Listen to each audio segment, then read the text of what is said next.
हाँ यार, chapter start कर रहे हैं एटॉमिक स्ट्रक्चर। ठीक है, कहीं ना फिजिक्स में भी हम इस चैप्टर को पढ़ते हैं और केमिस्ट्री में भी पढ़ते हैं। और मेन में यार एक क्वेश्चन तो मैं मान के चलता हूँ, कम से कम एक क्वेश्चन तो हर शिफ्ट में इस चैप्टर से आता है, इम्पॉर्टेंट है और इजी है बिल्कुल। ठीक है, बहुत आसान सा है। और इसमें ना सबसे ज़्यादा इम्पॉर्टेंट मतलब मेजरली आप अगर बोर मॉडल बहुत अच्छे से पढ़ के जाते हैं और इलेक्ट्रॉनिक कॉन्फ़िगरेशन, क्वांटम नंबर्स वगैरह ये सब थोड़ा सा, और हल्का सा जो आपके ऑर्बिटल डायग्राम है, ठीक है, डिस्टेंस के साथ में किस तरीके से नोड का रिप्रेजेंटेशन है, सिर्फ इतना सा सेगमेंट आप देख के चले जाते हैं तो आप मेन के सारे सवाल आप कर लेंगे। सॉरी। तो यही सेक्शन से क्वेश्चन पूछे जाते हैं, तो उन्हीं को ही टारगेट करके हम सारी चीज़ें पढ़ने वाले हैं। ठीक है, सबसे पहले बात आती है कि यार एटॉमिक मॉडल की। तो एटॉमिक मॉडल के बारे में सबको पता ही है कि यार जो जे थॉमसन सर थे, है ना, उन्होंने इलेक्ट्रॉन की डिस्कवरी की। इलेक्ट्रॉन की डिस्कवरी के टाइम पे ही उन्होंने ये थ्योरी दे दी कि यार इलेक्ट्रॉन की डिस्कवरी तो उन्होंने कर ली, और चूंकि उन्हें ये चीज़ पता है कि हर एटम न्यूट्रल है, तो और अगले ने इलेक्ट्रॉन की डिस्कवरी की है, तो सीधी सी बात है उसमें अंदर कुछ पॉजिटिव चार्ज भी रहे होंगे, तो इसलिए इन्होंने बोल दिया, इसको प्लम पुडिंग मॉडल भी बोलते हैं, जो थॉमसन मॉडल भी बोलते हैं कि यार अंदर ही अंदर जितना पॉजिटिव चार्ज होगा उतना नेगेटिव चार्ज होगा, और वो ऐसे ही जैसे तरबूजे में बीज बिखरे रहते हैं इस तरीके से बिखरा हुआ रहेगा। ठीक है, ये एक बात थी, उन्होंने न्यूट्रल एटम के बारे में सारी चीज़ें बताई। उसके बाद में रदरफोर्ड साहब आए। ठीक है, उन्होंने बहुत अच्छे काम किए। उन्होंने न्यूक्लियस की डिस्कवरी की, पहली चीज़ तो, और दूसरा उन्होंने जैसा कि जो फोर्स बैलेंस की जो बात हम बताते हैं कि यार कोई भी इलेक्ट्रॉन, मतलब इस तरीके से उन्होंने बताया कि यार उन्होंने न्यूक्लियस की डिस्कवरी कर दी, और दूसरा कि यार कोई इलेक्ट्रॉन है, सपोज वो v वेलोसिटी लेके रखा हुआ है अपनी, तो उन्होंने ये भी बता दिया कि इनके बीच में कूलम्बिक फोर्स ऑफ अट्रैक्शन लग रहा होगा। ठीक है, सेंटर की तरफ में, क्योंकि मास यहाँ बहुत ज़्यादा है तो इसकी तरफ से लगने वाला ही कूलम्बिक फोर्स ऑफ अट्रैक्शन होगा। ठीक है, और टेंजेंशियल फोर्स यहाँ पे mv²/r, एसेलरेशन कितना है v²/r, मास है इसका m, तो ये दोनों आपस में एक दूसरे को बैलेंस कर रहे होंगे, कूलम्बिक फोर्स ऑफ अट्रैक्शन।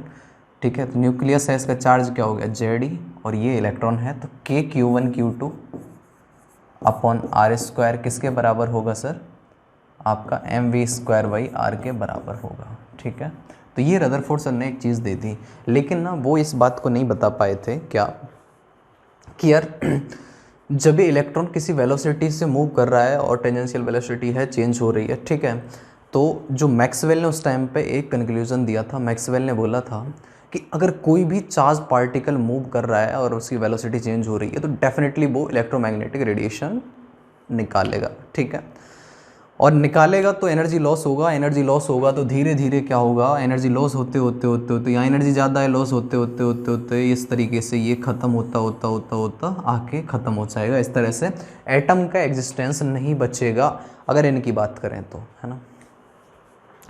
तो ये इनकी कमियां रह गई कुछ रदरफोर्ड सर की, लेकिन ये इंपॉर्टेंट एक बात वो बता के चले गए, ऐसी कुछ चीज़ें। और न्यूक्लियस, वो एक तो न्यूक्लियस के बारे में बता के चले गए, और दूसरी कैलकुलेशन उन्होंने ये दे दी। ठीक है, इन दो चीज़ों के बारे में बता के चले गए।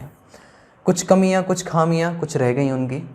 फिर क्या हुआ, कुछ कैलकुलेशन करते रहे लोग, बहुत सारी चीज़ें पढ़ते रहे, तो बोर ना बहुत समझदार टाइप का इंसान था। बोर ने क्या किया, बोर ने ना चीज़ें ऑब्जर्व करी। उसने बोला कि एटम अगर एग्जिस्ट कर रहा है, सेम जगह पे एग्जिस्ट कर रहा है, ठीक है, मतलब वहीं की वहीं है, ख़त्म नहीं हो रहा है, तो मतलब ऐसा ज़रूर हो रहा है कि जहाँ पर इलेक्ट्रॉन मौजूद है, जिस ऑर्बिट में इलेक्ट्रॉन मौजूद है, ठीक है, जिस जगह पे इलेक्ट्रॉन मौजूद है ना, कम से कम वहाँ पे वो इस तरीके से कर रहा है मूवमेंट, मतलब इस तरीके से मोशन कर रहा है कि जहाँ से वो इलेक्ट्रोमैग्नेटिक रेडिएशन नहीं निकाल रहा है।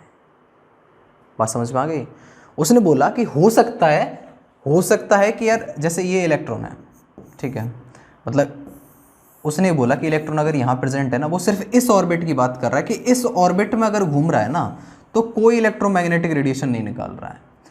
इस ऑर्बिट में अगर घूम रहा है ना तो कोई इलेक्ट्रोमैग्नेटिक रेडिएशन नहीं निकाल रहा है। वो ये नहीं कहता है कि यार यहाँ पे अगर वो होगा तो इलेक्ट्रोमैग्नेटिक रेडिएशन, उसने कहा कि निकाल सकता है नहीं निकाल सकता मेरे को मतलब नहीं है, लेकिन अगर जबकि ये एग्जिस्टेंस इसका है तो कुछ फिक्स ऑर्बिट में जहाँ पे इलेक्ट्रॉन है, ठीक है, तो यार वो कोई इलेक्ट्रोमैग्नेटिक रेडिएशन नहीं निकाल रहा होगा। उसने ये बात बोली, ठीक है, बोर पे तो आएंगे ही, बोर के बारे में सब कुछ पढ़ेंगे। मैं थोड़ी सी चीज़ समझाने की कोशिश कर रहा हूँ। जिन लोगों को ये चीज़ नहीं समझ में आ रही, नहीं रिलेट हो रही है, तो आपके 12th के फिजिक्स के कॉन्सेप्ट वीक हैं डेफिनेटली, ठीक है। मैं बहुत बेसिक सी बात समझाने की कोशिश कर रहा हूँ आपको, है ना। समझ में आ रही है तो वो रिलेट भी कर रहे होंगे, और चूंकि मैं बहुत ज़्यादा डिटेल में तो जा नहीं सकता, ठीक है। तो यार ये बात है दरअसल। तो इसने ये बताया कि ऐसे कि ये सिर्फ उन ऑर्बिट में चक्कर लगा रहा होगा कि जहाँ पे, हाँ जी, कोई भी इलेक्ट्रोमैग्नेटिक रेडिएशन नहीं निकल रही होगी। अब आ जाते हैं हम, बेसिकली हम पढ़ेंगे भी किसके बारे में, हम सिर्फ बोर मॉडल के बारे में ही पढ़ेंगे, सारी चीज़ें पढ़ेंगे, ठीक है, बोर मॉडल के बारे में। सबसे इंपॉर्टेंट चीज़ क्या निकल के आती है कि यार जो इनकी सारी की सारी जो थ्योरी हैं, सब बातें हैं, बोर मॉडल की जो बात है वो किसके लिए एप्लीकेबल है सर, सिंगल इलेक्ट्रॉन स्पीसीज़ के लिए, सिंगल इलेक्ट्रॉन, ठीक है। मतलब जैसे मैं बात कर सकता हूँ हाइड्रोजन एटम के लिए, ठीक है, मैं He+ एटम के लिए बात कर सकता हूँ, मैं लिथियम 2+ के लिए, मैं Be3+ के लिए, है ना। इस तरीके से मैं C, hydrogen, helium, lithium, beryllium, boron 4+ के लिए, इस तरीके से मतलब सिंगल इलेक्ट्रॉनिक स्पीसीज जो हैं उनके लिए कैलकुलेशन, सारी बातें, सब कुछ। मैं अगर बोर मॉडल की बात करता हूं तो Bohr model single electronic species के लिए वैलिड है, ठीक है। मैं कुछ चीज़ और समझाना चाहता हूं आपको कि जब मैं बोर मॉडल के बारे में बात करता हूं तो मैंने एक बात बोली कि सर एक तो सिंगल इलेक्ट्रॉन स्पीसीज के लिए वैलिड है ये, ठीक है ना, पहली चीज। दूसरी चीज ये बताता क्या है, ये बता रहा है कि यार ये जो चीज हमने सीखी कि ये जिन ऑर्बिट में ये चक्कर लगा रहा है ये कोई फिक्स ऑर्बिट है, फिक्स ऑर्बिट है, ऐसे ऑर्बिट हैं कि जहां पर इसकी एनर्जी में चेंज नहीं हो रहा है, क्योंकि ये कोई इलेक्ट्रोमैग्नेटिक रेडिएशन नहीं इवॉल्व कर रहा है, नहीं निकल रही कोई भी इलेक्ट्रोमैग्नेटिक रेडिएशन। इसने बोला कि यार यहां बीच में निकल जाएगी कोई दिक्कत नहीं, यहां बीच में निकल रही हो मेरे को मतलब नहीं है, लेकिन जहां पर इलेक्ट्रॉन प्रेजेंट है उस पर्टिकुलर ऑर्बिट की जो एनर्जी है उसमें चेंज नहीं हो रहा है, वो है फिक्स, ठीक है। वो कोई इलेक्ट्रोमैग्नेटिक रेडिएशन नहीं निकाल रहा है। दूसरी बात इसने ये बता दी, मतलब कुछ फिक्स एनर्जी वाले ऑर्बिट में, फिक्स एनर्जी वाले ऑर्बिट में वो चक्कर लगा रहा है, ठीक है, ऑर्बिट में इलेक्ट्रॉन मूवमेंट कर रहा है। बात समझ में आ गई। तीसरी इसने बात क्या बताई, तीसरी चीज इसने जो बताई वो ये बताई क्या, है ना। जैसे मैं इस चीज़ को कैसे समझता हूँ, बड़ा आसान सा तरीका है। जैसे ना ये जगह यहाँ से सपोज ए डिस्टेंस है, ठीक है, ये ए हाइट है, ये भी हाइट ए है आपस में, ये भी हाइट ए है आपस में, इस तरीके से चीज़ चलती जा रही है ए हाइट की आपस में, ठीक है, ए हाइट फिक्स है। अब कोई भी चीज़ यहाँ पे प्रेजेंट होगी, मैं उसकी हाइट क्या कहूँगा सर, ए हाइट है उसकी। कोई भी चीज़ यहाँ प्रेजेंट होगी अगर, मैं क्या बोलूँगा सर उसकी हाइट कितनी हो गई, A+A मतलब 2A। मैं उसकी हाइट अगर यहाँ होगी तो उसकी हाइट क्या बोलूँगा सर, ये 3A हाइट है, और यहाँ अगर होगी तो उसकी हाइट में क्या बोलूँगा सर, ये 4A हाइट पे है ग्राउंड से, ठीक है। बात समझ में आ गई। तो मतलब आपको चीज़ ऑब्जर्व हुई कि यार ये A, 2A, 3A, 4A, इसको क्वांटाइजेशन कहते हैं किसी भी टर्म के रिलेटेड, जैसे एक ही टर्म है, ठीक है। तो ऐसे इसने एक बात बताई कि यार कि जब ये जो इलेक्ट्रॉन आपको दिख रहा है ना, ये जो चक्कर लगा रहा है यहाँ पे जो इलेक्ट्रॉन है, ये इस इलेक्ट्रॉन का जो एंगुलर मोमेंटम है, एंगुलर मोमेंटम मतलब मास इसका m है, v वेलोसिटी से ये चक्कर लगा रहा है और r डिस्टेंस पर ये है, तो इसका एंगुलर मोमेंटम जो होगा mvr, वो क्या होगा, वो मतलब क्वांटाइज्ड होगा किस फॉर्म में, h/2π की फॉर्म में, मतलब nh/2π की फॉर्म में वो क्वांटाइज्ड होगा। इसने ये बात समझाई, ठीक है। जैसे यहाँ पे हमने इस तरीके से डिनोट किया है, ये A, 2A, 3A, 4A, मतलब मैं इसे आगे इस तरीके से क्वांटाइज्ड है ना, ये Na की फॉर्म में, और n की वैल्यू क्या हो सकती है, n क्या आ सकता है सर, 1, 2, 3, 4, 5, इस तरीके से। सेम ऐसे ही इसने यहाँ बोला कि यार कैलकुलेशन की अगले ने, तो h/2π उससे वैल्यू मिली, जैसे मैं यहाँ पे A बात कर रहा था, ठीक है। तो n की वैल्यू यहाँ भी क्या हो सकती है सर, 1, 2, 3, 4, 5, 6, इस तरीके से n की वैल्यू जा सकती है आपकी, ठीक है। समझ में आ गया यहाँ तक, मेरे हिसाब से इसमें दिक्कत नहीं होनी चाहिए। ये बोर ने ये दो चीज़ें बताई, है ना। ये कुछ छोटी छोटी चीज़ें बताएं, इन्हीं के बारे में अपन बात कर रहे हैं, ठीक है। कि यार सिंगल इलेक्ट्रॉन स्पीसीज़ के लिए, सिंगल इलेक्ट्रॉन सिस्टम के लिए वैलिड है सिंगल इलेक्ट्रॉन सिस्टम दरअसल, ठीक है। कौन कौन से मैंने डिस्कस कर लिया आपके साथ में कि यार हाइड्रोजन हो सकता है, हीलियम प्लस हो सकता है, और लिथियम 2 प्लस हो सकता है, बेरिलियम 3 प्लस हो सकता है, बोरॉन 4 प्लस हो सकता है, कार्बन 5 प्लस हो सकता है, कुछ भी हो सकता है यार, है ना। और इलेक्ट्रॉन जिन न्यूक्लियस के अराउंड जिन ऑर्बिट में रिवॉल्व करेगा उनकी डेफिनेट एनर्जी होगी, ठीक। समझ में आ गई बात, है ना। कि मैक्सवेल ने बोला था कि एक कोई चार्ज पार्टिकल की वेलोसिटी अगर चेंज हो रही है कि वो अपनी इलेक्ट्रोमैग्नेटिक रेडिएशन एमिट करेगा, ठीक है, उसने बोला। लेकिन बोर ने क्या किया, बोर ने ना बैक कैलकुलेशन करी है, बोर ने रिजल्ट देख लिए लोगों के, और एक्सपेरिमेंट तो उसके सामने ही है, चीज़ तो उसके सामने ही है, तो उसने क्या बोला कि ऐसा नहीं कर रहा है ना तो ऐसा है, मतलब कि अगर वो कोई एनर्जी एमिट नहीं कर रहा है, कुछ नहीं कर रहा है, तो मतलब उसने क्या बोला कि इसकी एनर्जी अगर फिक्स है, इसका एग्जिस्टेंस है एटम का, उसने बोला कि यार तो जिस ऑर्बिट में ये है ना डेफिनेटली मतलब उसकी एनर्जी चेंज नहीं हो रही है, मतलब उसकी एनर्जी फिक्स है, फिक्स ऑर्बिट में वो चक्कर लगा रहा है पर्टिकुलर जहाँ वो प्रेजेंट है, जिस ऑर्बिट में वो प्रेजेंट है। तो इसने ये बात बोली, ठीक है। इसने ना समझदार था, ये लोगों को देख लिया क्या कर रहे हैं, क्या है, रिजल्ट दिख ही रहे थे, क्या है एक्सपेरिमेंट, क्या सब कुछ है, तो इसने ये कंक्लूजन निकाल दिया फिर, है ना। फिर इसने क्या बोला कि इलेक्ट्रॉन सिर्फ उन ऑर्बिट में चक्कर लगाएगा जिनका एंगुलर मोमेंटम इंटीग्रल मल्टीपल होगा h/2π का। बात समझ में आ रही है, ठीक है। कि यार h/2π का, जैसे मैंने यहाँ पे बताई ना, ये वाली बात था आपको कि ये NH/2π इस तरीके से होगा, सिर्फ उन्हीं ऑर्बिट में चक्कर लगाएगा, ठीक है। बात समझ में आ गई, सिर्फ और सिर्फ उन्हीं ऑर्बिट में ये चक्कर लगाएगा, है ना। अब समझते हैं कुछ चीज़ें। अब जैसे मैंने आपको बोला कि यार ये आपका छोटू सा न्यूक्लियस, बिल्कुल प्यारा सा, है ना।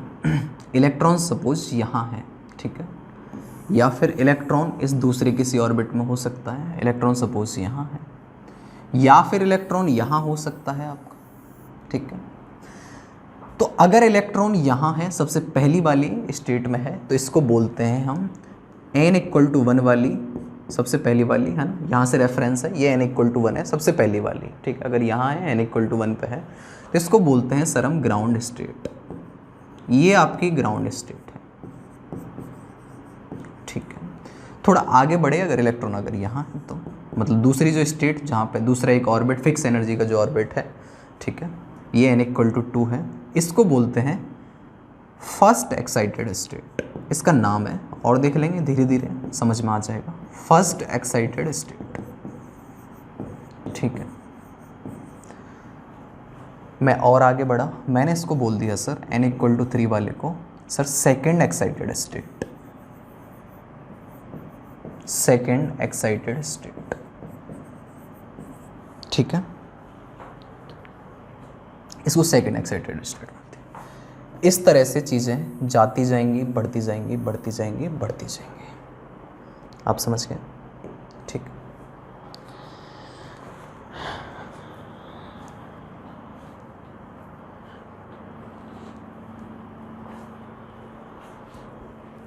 एक बात समझ लीजिए,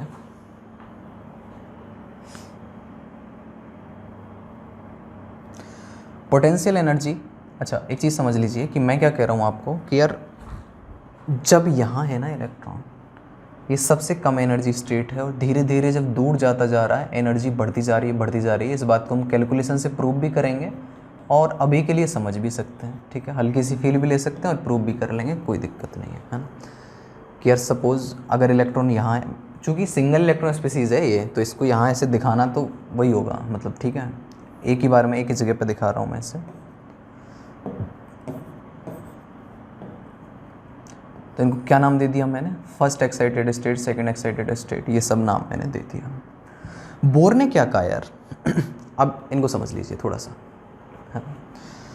अच्छा n=1 है, ग्राउंड स्टेट है, n=2 है, फर्स्ट एक्साइटेड स्टेट है, सेकंड एक्साइटेड स्टेट है, n=4 है ना, थर्ड एक्साइटेड स्टेट में इसको बोल सकता हूँ, ठीक है।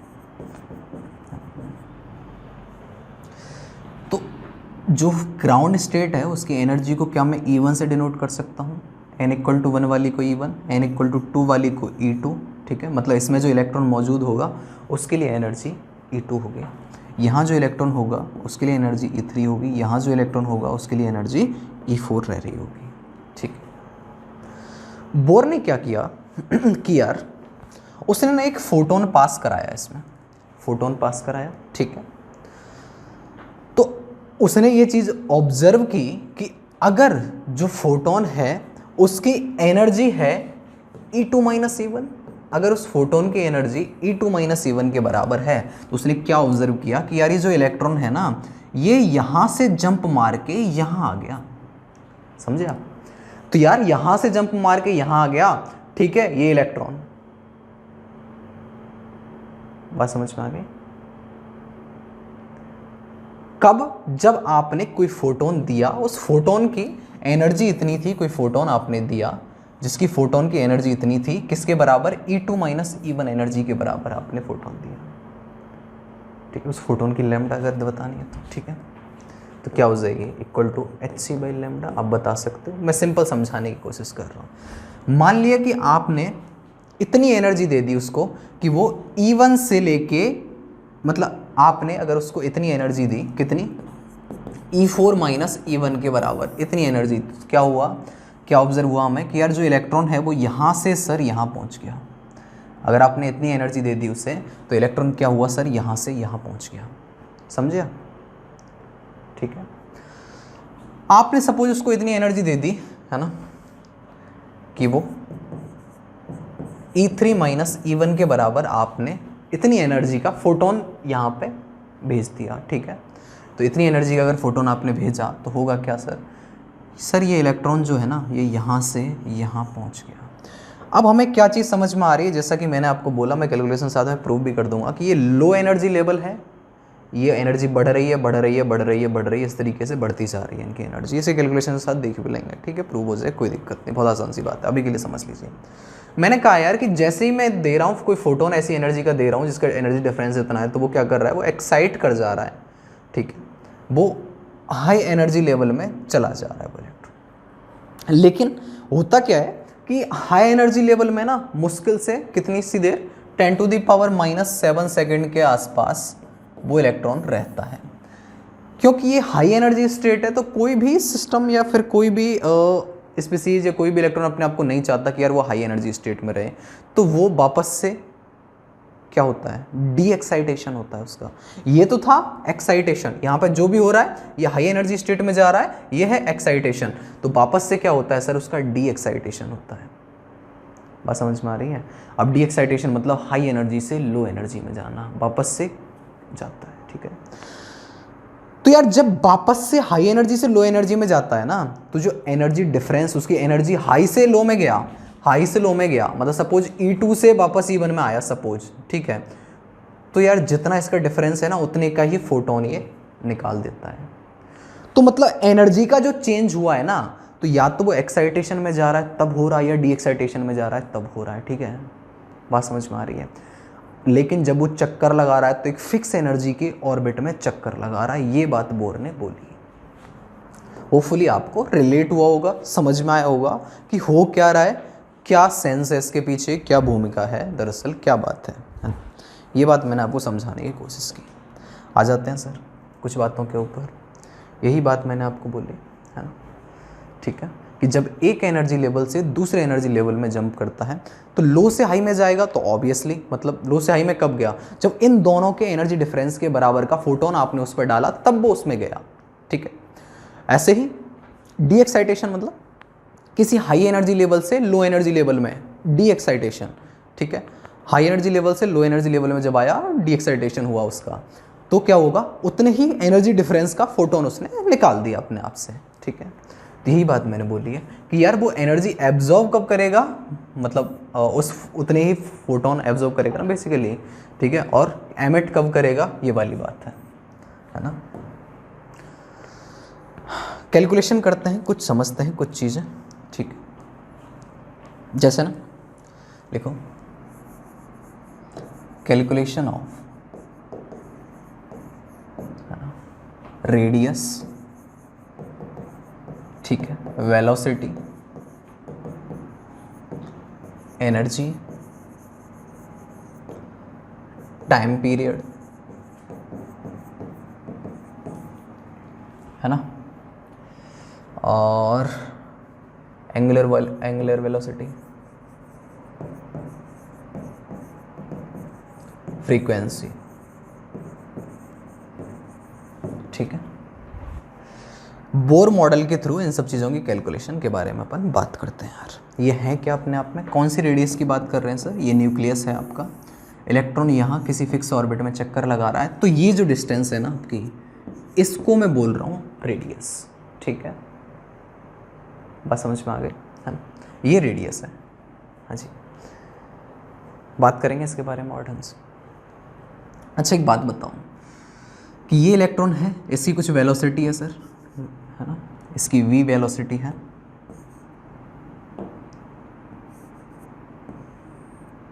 अपने आप में इसकी v वेलोसिटी है, ठीक है यार। इसकी v वेलोसिटी है तो होगा क्या, न्यूक्लियर अट्रैक्शन तो है ही ना, सॉरी क्या बोल रहा हूँ यार, कुलामिक अट्रैक्शन तो है ही ना, कुलामिक अट्रैक्शन तो है ही ना आपस में।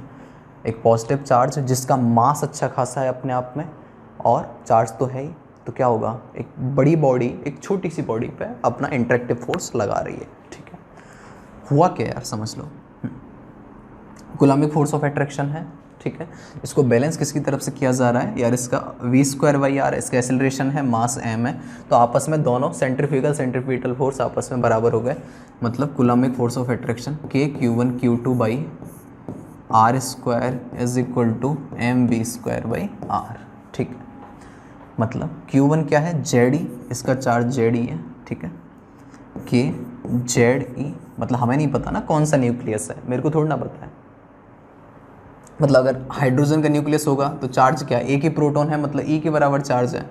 अगर हीलियम का हुआ He+, तो यार 2 प्रोटॉन हो गए अभी, तो 2E चार्ज आ जाएगा। इसी तरीके से लिथियम 2+ हुआ तो सर 3 चार्ज आ जाएगा। इस तरीके से चार्ज आता जाएगा आता जाएगा आता जाएगा, बढ़ता जाएगा, ठीक। ये बात समझ में आ गई। Kze into E/r² is equal to mv²/r। दूसरी चीज़ क्या है, क्या बताया इसने कि यार दूसरी चीज़ ये भी है कि mvr, हाँ जी, mvr इक्वल टू nh/2π, ठीक है। इन्हीं में ही चक्कर लगाएगा वो जिनका एंगुलर मोमेंटम आपका h/2π का परफेक्ट क्वांटाइजेशन होगा, ठीक है। ये बात है। 2 इक्वेशन है, हमें क्या कैलकुलेट करना है सर, रेडियस और वेलोसिटी कैलकुलेट करनी है। तो यार रेडियस और वेलोसिटी जब मैं कैलकुलेट कर रहा हूँ तो साफ साफ बात है, किसी एक को एलिमिनेट कर दो, ठीक है। जैसे यहाँ से r से मैं अगर r कैंसिल आउट कर रहा हूँ, किसको रिप्लेस कर लूँ मैं, यहाँ से r को ही रिप्लेस कर लेता हूँ, या वेलोसिटी को रिप्लेस कर लो, जिसको भी करना चाहो। अगर मैंने वेलोसिटी रिप्लेस कर ली यहाँ से, v इक्वल टू क्या है, nh/2πmr, ठीक है। तो क्या करूँ मैं, वेलोसिटी का स्क्वायर क्या आ गया यहाँ से, n²h²/4π²m²r²। आप इसे रिप्लेस मार दीजिए, यहाँ पर क्या आ गया निकल के आपको, क्या आ गया, यहाँ से r आ गया सर, r क्या आ गया, Kze²/mv², को आपने रिप्लेस मार दिया, n²h² इंटू 4π²m²r², है ना, ये आया ना, ठीक है। r से r कैंसिल आउट, तो r क्या आ गया यहाँ से, ये पूरा का पूरा m इंटू n²h²। मैंने शायद लंबी खींच दी यार, स्टेप गलती हो गई मेरे से, है ना। कोई ना, कैसे जैसे भी चाहो कर लो, आसान है। वेलोसिटी से करो, वेलोसिटी करके करोगे ना, मतलब है ना, ठीक है, वैसे कर लो, वैसे भी आसान है। यहाँ क्या आ गया, Kze² इंटू 4π²m²। मतलब मैं कह रहा हूँ इसमें रटने वाला कुछ नहीं है, बहुत सिंपल सी मैथमेटिकल कैलकुलेशन है। m से m कैंसिल आउट हो गया, ये सब आ गया, ठीक है। आपने एक चीज़ देखी, सब कुछ वेरिएबल है, h की वैल्यू है, प्लैंक कांस्टेंट है अपने आप में, k है, z, आप मतलब सिर्फ और सिर्फ 2 वेरिएबल है, n²/z, उसके अलावा सब कुछ नोन है, ठीक है। तो यहाँ से मैं इस एक्सप्रेशन को क्या लिख सकता हूँ सर, क्या आ गया ये, n²h²/m क्या आया था, Kze² 4π², Kze² 4π², ये एक्सप्रेशन हमारे सामने r का आ गया। तो मैं क्या ऐसे लिख सकता हूँ कि sir H square by M K E square 4 pi square, ये एक तरफ लिख दिया मैंने, into N square by Z, ठीक है, ये एक हिस्सा। तो मैं इसे डायरेक्ट वैल्यू पुट कर देता हूँ, सब कुछ वैल्यू फिक्स्ड है, तो आ जाता है 0.529 N square by Z angstrom. Unit ज़रूर ध्यान रखें, ये एक्सप्रेशन आपके सामने आ गया, ठीक है। अब यहाँ से बहुत आराम से मैं सब कुछ कैलकुलेट कर सकता हूँ। क्या कि मैंने एक बात बताई कि यार बोर के अकॉर्डिंग जो ये ग्राउंड स्टेट है, ये ग्राउंड स्टेट है, ठीक है, ये फर्स्ट एक्साइटेड स्टेट है आपकी, एक्साइटेड स्टेट, और ये सेकेंड एक्साइटेड स्टेट है ना। तो अगर मैं आपसे पूछ रहा हूँ कि यार फॉर हाइड्रोजन या फिर फॉर He+ के लिए बता दीजिए हर केस में क्या रेडियस आई निकल के, ठीक है। अच्छा, यहाँ पे एक को वो रेडियस भी कहते हैं किसके लिए, कि यार हाइड्रोजन के लिए, है ना, फॉर हाइड्रोजन जो ग्राउंड स्टेट रेडियस है, ग्राउंड स्टेट रेडियस है, ग्राउंड स्टेट में अगर इलेक्ट्रॉन है उस केस में जो रेडियस है उसको हम नॉर्मली बोर रेडियस भी लिखा मिल जाएगा, ठीक है। मतलब उस केस में क्या वैल्यू हो गई, हाइड्रोजन है तो जेड की वैल्यू 1 हो गई, और ग्राउंड स्टेट है तो एन की भी वैल्यू 1 हो गई, तो मतलब R0 से रिप्रेजेंट करते हैं 0.529 एंगस्ट्रॉम। इसको बोर रेडियस लिखा मिल जाता है ये कहीं कहीं पे, ठीक है। He+ के लिए सारी की सारी कैलकुलेशन करनी है। He+ है, जेड की वैल्यू 2 है, ग्राउंड स्टेट के लिए क्या आ गया, 1 आ गई वैल्यू, तो 0.529/2 आ गई पहली वैल्यू। तो यहाँ पे क्या आ गई रेडियस, हाँ जी R1, ठीक है। मैं इसके लिए अगर लिखना चाहूँ, ग्राउंड स्टेट मतलब है क्या बेसिकली, n = तो 1 ही है ना, यहाँ पे n = 2 है, ये n = 3 है, तो कैलकुलेट बहुत आराम से कर सकते हैं। n की वैल्यू पता है आपको, z हीलियम के लिए कैलकुलेट करवा रहा हूँ, ठीक है। तीनों के लिए इंडिविजुअल वैल्यू निकाली जा सकती है, बहुत आराम से निकाली जा सकती है, ठीक है यार, यहाँ तक परफेक्ट है ना। आर आपने कैलकुलेट कर लिया, मेरे को वेलोसिटी भी निकालना है, तो यहाँ से वेलोसिटी आप निकाल सकते हैं बहुत आराम से। कैसे सर, वेलोसिटी क्या एक्सप्रेशन था आपके सामने, सर mvr = nh/2π था, है ना, क्या था, mvr = nh/2π था, तो v क्या आ गया यहाँ से, nh/2π mr।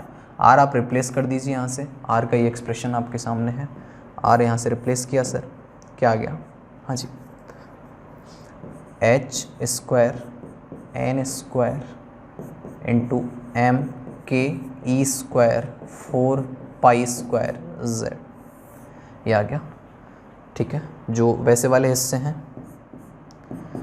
कांस्टेंट वाले हिस्से, उनको एक तरफ ले लिया आपने, 2 पाई से यहाँ कैंसिल आउट हो गया सर, ये 2 और ये 2 गया, ठीक है, 2 पाई ऊपर बच गया, m से m कैंसिल आउट हो गया सर, और कुछ हो रहा है, हाँ जी, n से n हो गया, तो यहाँ से एक्सप्रेशन आ गया, जो वैल्यू आ रही है मैं सीधा लिख देता हूँ, 2.18 × 10⁶ Z/n मीटर पर सेकेंड। यूनिट ज़रूर ध्यान रखें, कौन सी यूनिट क्या एक्सप्रेशन आपको मिल रहा है उसको ज़रूर ध्यान रखें, ठीक है।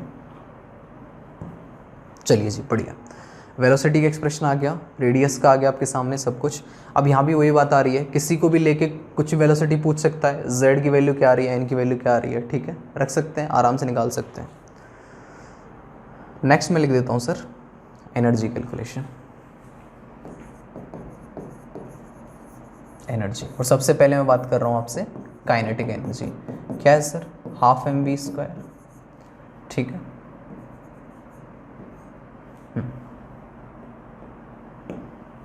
हाफ mv² है।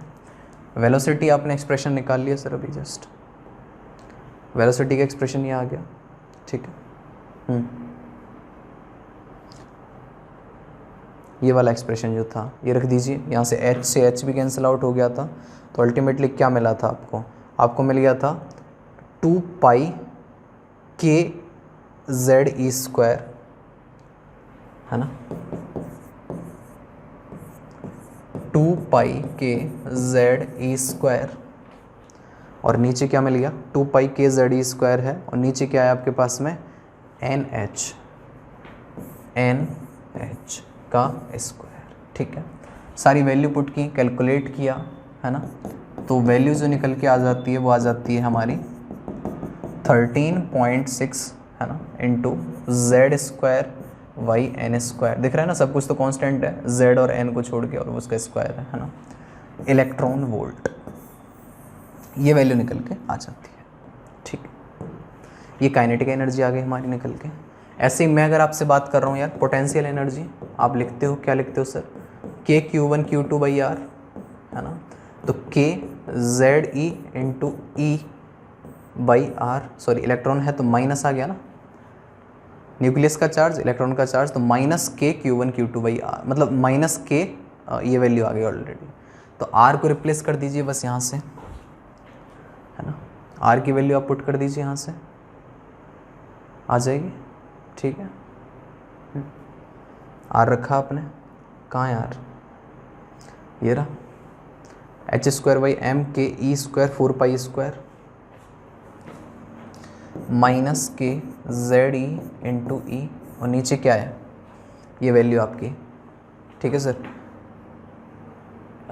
H square M K E square 4 pi square,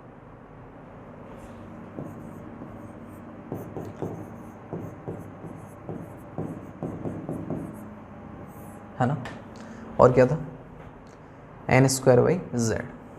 ठीक है, एन स्क्वायर बाई जेड। जब आप इसे कैलकुलेट करोगे इसकी वैल्यू बहुत आराम से, इन दोनों एक्सप्रेशन की वैल्यू जब देखोगे ना, जब इसको एक्सपेंड करके लिखोगे और वैल्यू देखोगे, तो ये चीज़ बहुत ऑब्वियसली बहुत साफ साफ हमें समझ में आ जाएगी कि के ई जो आया, सॉरी ये जो पोटेंशियल एनर्जी की जो वैल्यू आई है ना, वो क्या आ रही है, -2 इंटू काइनेटिक एनर्जी के बराबर आ रही है। ठीक है, ये वैल्यू क्या आई निकल के, -2 इंटू काइनेटिक एनर्जी के बराबर आई है ना। यहाँ से भी मैं लिख सकता हूँ इसको ऐसे करके भी, क्या कि potential energy is equal to minus, ठीक है, 27.2 Z square by N square electron volt. ये बात ऐसे भी लिखी जा सकती है। मैंने कुछ नहीं किया, मैंने बस इस एक्सप्रेशन को देखा और इसको देखा, इन दो को देखा, तो यहाँ से मैंने कंक्लूजन लिख दिया। इसकी वैल्यू इसकी इतनी आई थी तो मैंने ऐसे लिख दिया, बस ख़त्म बात। अब बात आ रही है कि यार total energy associated with that electron, ठीक है, that is moving around the nucleus in that particular orbit। तो वैल्यू क्या आ जाएगी सर टोटल एनर्जी की, टोटल एनर्जी है क्या, kinetic energy plus potential energy, यही तो है। और हमने ये चीज़ क्या देखी अभी, मतलब काइनेटिक एनर्जी है ना, -2 into kinetic energy, potential energy इसी के बराबर तो थी, तो मतलब overall minus kinetic energy. Kinetic energy क्या है, 13.6 Z square by N square electron volt, minus का साइन आ गया बस। अच्छा, ये किसको बता रहा है माइनस का साइन, माइनस का साइन इस बात को बता रहा है क्या कि यार ये बाउंडेड है, एक बाउंडेड सिस्टम है, ठीक है, एक ये न्यूक्लियस था और ये आपका इलेक्ट्रॉन है, तो यार एक बाउंडेड सिस्टम है ये, ठीक है। जैसे जैसे दूर जाते जाएंगे, दूर जाते जाएंगे, दूर जाते जाएंगे, इनफाइनाइट पे जैसे ही पहुंच जाएंगे, सॉरी है ना, इनफाइनाइट पे जैसे ही पहुंच जाएंगे तो वहाँ पे एनर्जी जीरो होगी। बात समझ रहे हो, ठीक है ना।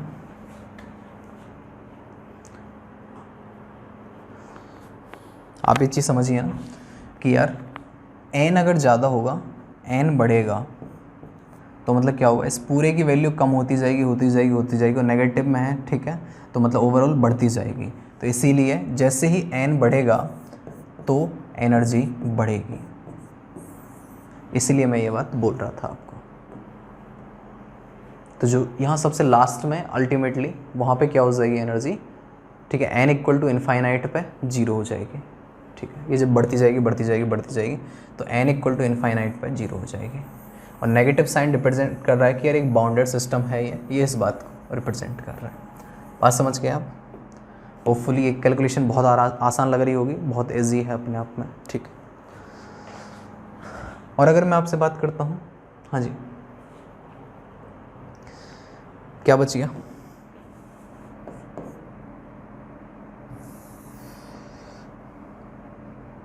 एंगुलर वेलोसिटी अगर बात कर ले कोई, एंगुलर वेलोसिटी मतलब ओमेगा, तो v equal to R omega, omega equal to V by R. तो सिंपल रिलेशन देख लो एन और जेड के साथ में क्या है, तो ओमेगा क्या आ गया, मतलब v omega directly proportional to v किसके साथ है, z बाई एन, और ये एन स्क्वायर बाई जेड के, तो omega directly proportional to Z square by N cube लिख दिया मैंने, ठीक है।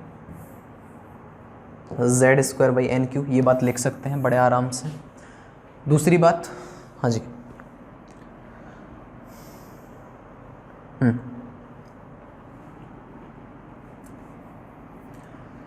Time period T equal to 2πr/v, है ना, मतलब 2π/ओमेगा भी लिख सकता हूँ मैं से, ठीक है। ओमेगा इक्वल टू 2π/t, वो कैसे भी लिख लो, एक ही बात है। 2πr/v, तो t directly proportional to r क्या है, n स्क्वायर बाई जेड के डायरेक्टली प्रोपोर्शनल, v क्या है, z बाई एन के डायरेक्टली प्रोपोर्शनल। तो t को मैं लिख सकता हूँ sir NQ by Z square के डायरेक्टली प्रोपोर्शनल, लिखा जा सकता है ना बड़े आराम से। बताओ ज़रा, फ्रीक्वेंसी की अगर मैं बात कर लेता हूँ सर, फ्रीक्वेंसी, ठीक है ना, पर रिवॉल्यूशन पर सेकेंड ही तो है, इलेक्ट्रॉन का रिवॉल्यूशन पर सेकेंड ही तो फ्रीक्वेंसी है। तो फ्रीक्वेंसी अगर मैं लिख लेता हूँ तो ठीक है क्या 1/t है, तो फ्रीक्वेंसी क्या हो जाएगी सर, है ना, z²/NQ के डायरेक्टली प्रोपोर्शनल। बस इस पे भी क्वेश्चन पूछ रखा है मेंस ने, इस एक्सप्रेशन पे भी 4 दे दिए, कौन सा सही है नहीं है, ठीक है, कोई छूट तो नहीं गया ना, मेरे सब सारे हो गए, सब कवर्ड अप।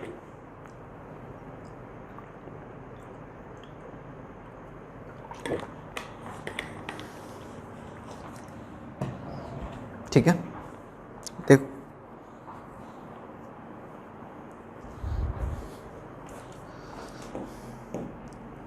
क्लियर है ना।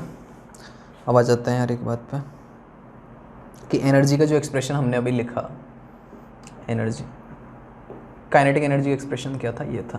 तो इसे मैं थोड़ा सा ओपन करके लिख सकता हूँ क्या, है ना, क्योंकि यही एनर्जी का है अल्टीमेटली। क्या है ये expression, kinetic energy is equal to 12m 4π² k² z² e⁴ क्या आ गया सर, n² h², यही आया, ठीक है। 2 से ये कैंसिल आउट तो 2π, तो अल्टीमेटली मैं क्या लिख सकता हूँ इसे, ये क्या है, ये एक्सप्रेशन है आपके सामने काइनेटिक एनर्जी का। मतलब अल्टीमेटली मेरे को एनर्जी का एक्सप्रेशन अगर लिखना है तो ये लिखना पड़ेगा, ठीक है।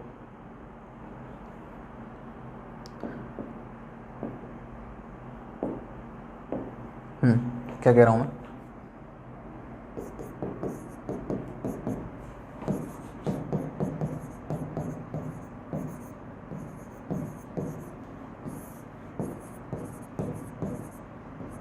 यही एक्सप्रेशन है कि नहीं ये बता दो जरा। ऐसा ही कुछ एक्सप्रेशन आया था ना अभी, 2π² k² z² e⁴ है ना, m रह गया, ठीक है, इंटू m, ये एक्सप्रेशन आया था। अगर मैं क्या करूं इसको, ये टोटल एनर्जी का एक्सप्रेशन है, ठीक है।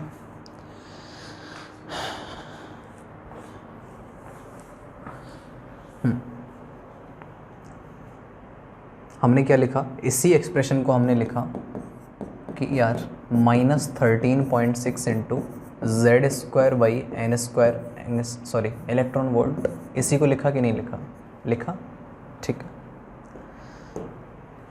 इसी में ही अगर मैं क्या करूं, मल्टीप्लाई और डिवाइड कर दूं hc/hc का, ठीक है, hc/hc का मल्टीप्लाई डिवाइड कर दूं, है ना, तो यही एक्सप्रेशन क्या आ जाता है, ध्यान से देखना। तो इसको कलेक्टिवली, इसकी जो वैल्यू आती है निकल के,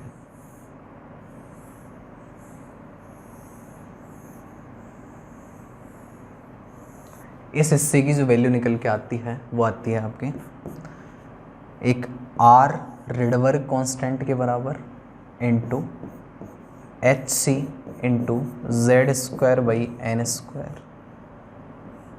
ठीक है, समझ रहे हो, माइनस साइन तो है,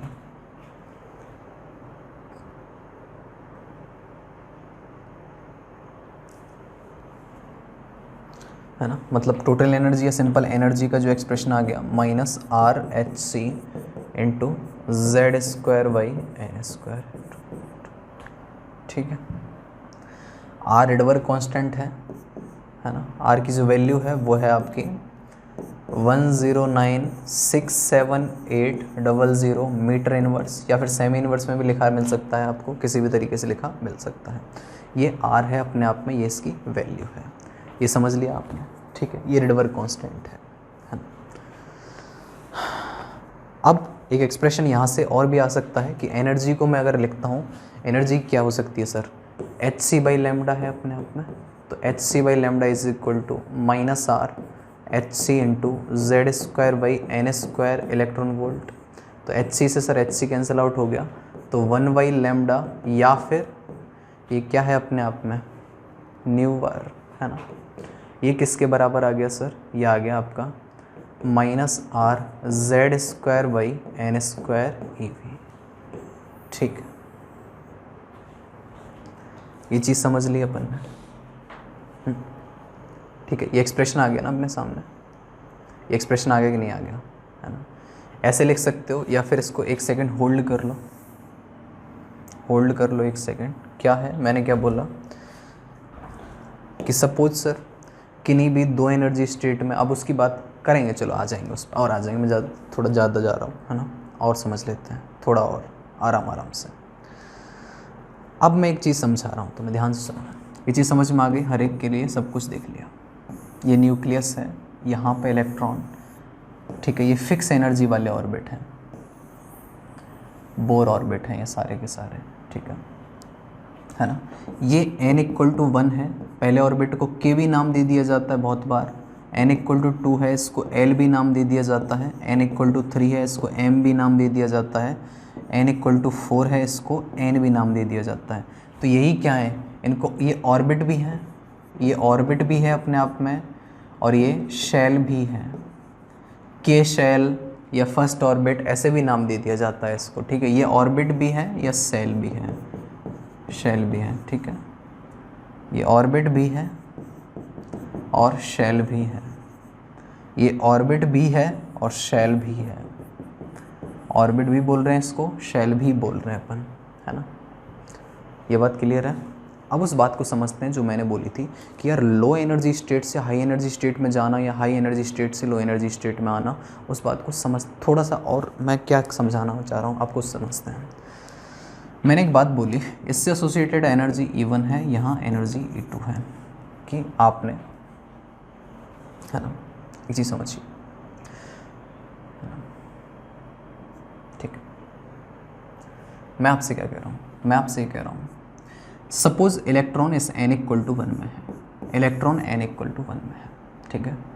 तो एनर्जी कितनी होगी उसकी, अगर हाइड्रोजन है तो हाइड्रोजन के लिए एनर्जी कितनी होगी, -13.6 Z/n है, तो -13.6 इलेक्ट्रॉन वोल्ट, ठीक है। मैंने आपको ये बोला कि अगर ये इनफाइनाइट पे होता तो जीरो होती, इनफाइनाइट पे होता तो जीरो होती। आप ध्यान से समझिए, मैंने चीज़ बोली कि यार, मैं क्या बोल रहा हूँ आपको,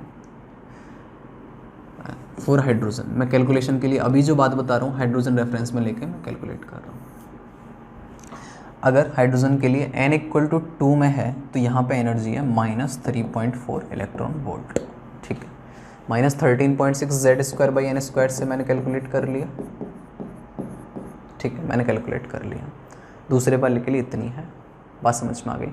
मैंने तुमसे क्या बोला कि यार अगर कोई फोटोन कितनी एनर्जी का, मतलब E2 माइनस E1 का, अगर E2 माइनस E1 का मतलब -3.4 माइनस -13.6, तो मतलब आ गया ये 10.2 इलेक्ट्रॉन वोल्ट। इतनी एनर्जी का कोई फोटोन अगर आए तो क्या होगा, ये E1 से E2 में चला जाएगा। बात समझ में आ गई, क्या हुआ, E1 से E2 में भेजने के लिए कितनी एनर्जी चाहिए, 10.2 इलेक्ट्रॉन वोल्ट चाहिए। इसको मैं क्या कह रहा हूँ, ये है कौन सी स्टेट, मैंने इसको क्या बोला था, ये सर फर्स्ट एक्साइटेशन स्टेट है, ध्यान से समझ लेना, फर्स्ट एक्साइटेशन स्टेट है। ये सेकंड थी सर, सेकंड एक्साइटेशन स्टेट, है ना, एक्साइटेड स्टेट या एक्साइटेशन स्टेट जो भी लिखी है, ठीक है। ये थर्ड वन है, n इक्वल टू 4 है लेकिन थर्ड एक्साइटेड स्टेट है, ये थर्ड एक्साइटेड स्टेट। यही बात तो लिखता आ रहा हूँ मैं जब से, है ना, यही बात मैंने आपको समझाने की कोशिश की है, समझ रहे हैं आप, कि अगर इतनी एनर्जी मिल जाए तो यहाँ, ठीक है, मतलब एक्साइटेशन, फर्स्ट एक्साइटेशन एनर्जी यहाँ से यहाँ पहुँचा, तो फर्स्ट एक्साइटेशन स्टेट में पहुँचाने के लिए ग्राउंड स्टेट से, और यही क्या है इसकी, ये इसकी फर्स्ट एक्साइटेशन एनर्जी है। बात समझे आप? सर अगर इतनी एनर्जी मिल जाए इसको यहाँ से और यहाँ पहुँचने के लिए इन E1 और E3 के ये यहाँ पे E3 है एनर्जी, यहाँ पे E4 है, तो E3 माइनस E1 के बराबर मिल जाए तो यहाँ पे एक्साइट कर जाएगा, तो ये सेकंड एक्साइटेशन एनर्जी हो जाएगी कि नहीं हो जाएगी? सर अगर E4 माइनस E1 के बराबर मिल जाए तो सर यहाँ से यहाँ एक्साइट कर जाएगा, मतलब थर्ड एक्साइटेशन एनर्जी हो जाएगी नहीं हो जाएगी? बिल्कुल ठीक है। मैं यार एक चीज़ और समझाने की कोशिश कर रहा हूँ कि यार इनफाइनाइट पे ई इनफाइनाइट क्या है, ज़ीरो है कि नहीं है? ई इनफाइनाइट ज़ीरो है, ठीक है। तो यार मेरे को इस इलेक्ट्रॉन को यहाँ से निकालना है, कंप्लीटली निकालना है, गायब इनफाइनाइट पे भेजना है, तो कितनी एनर्जी देनी पड़ेगी? किसी इलेक्ट्रॉन को कंप्लीटली निकालना है, कितनी एनर्जी देनी पड़ेगी? मेरे को एक बात बता दो कि सर आपने बोला E2 माइनस E1 मतलब ई इनफाइनाइट माइनस E1, ई इनफाइनाइट ज़ीरो है तो ज़ीरो माइनस 13.6 इलेक्ट्रॉन वोल्ट, तो वैल्यू कितनी आ गई सर? 13.6 electron volt. इसी को कहते हैं क्या? Ionization energy. ये है क्या सर? ये आयोनाइजेशन एनर्जी है।